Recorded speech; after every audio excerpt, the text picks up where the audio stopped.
নমস্কার বন্ধুরা, আপনারা সবাই কেমন আছেন? আশা করি সকলে ভালো আছেন।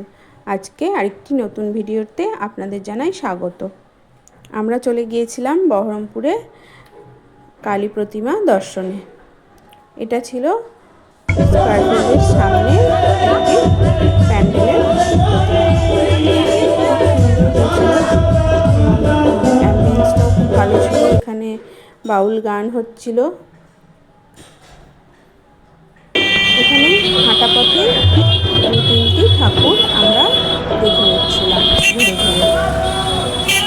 প্রত্যেকটাই খুবই সুন্দর এবং এইখানে একটা এই যে তারাপীঠের মহাশ্মশান ওনারা তৈরি করেছিলেন এবং মিউজিকটাই ওইভাবেই দিয়েছিলেন।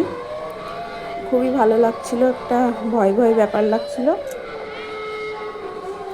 এইটা দেখার পর কিছুটা দূরেই আরেকটি ঠাকুর ছিল, সেখানে আমরা চলে গেলাম। এই যে এখানেও আলোকসজ্জা প্যান্ডেল তারপরে চলে এসেছিলাম বহরমপুরে বলা হয় সেখানে। এখানে অ্যাম্বিয়েন্স ছিল আলাদাই, এখানে প্রোগ্রাম হচ্ছিল খুব সুন্দর এবং চারিদিকে প্রচুর লোকজন। তার সাথে এখানে ভোগ খাওয়ারও ব্যবস্থা ছিল প্রত্যেকের জন্য। এখানে কোনো কুপন বা কিছু না, যে খেতে ইচ্ছা করবে সেই খেতে পারবে। তো আমরাও নিয়ে নিয়েছিলাম। তারপর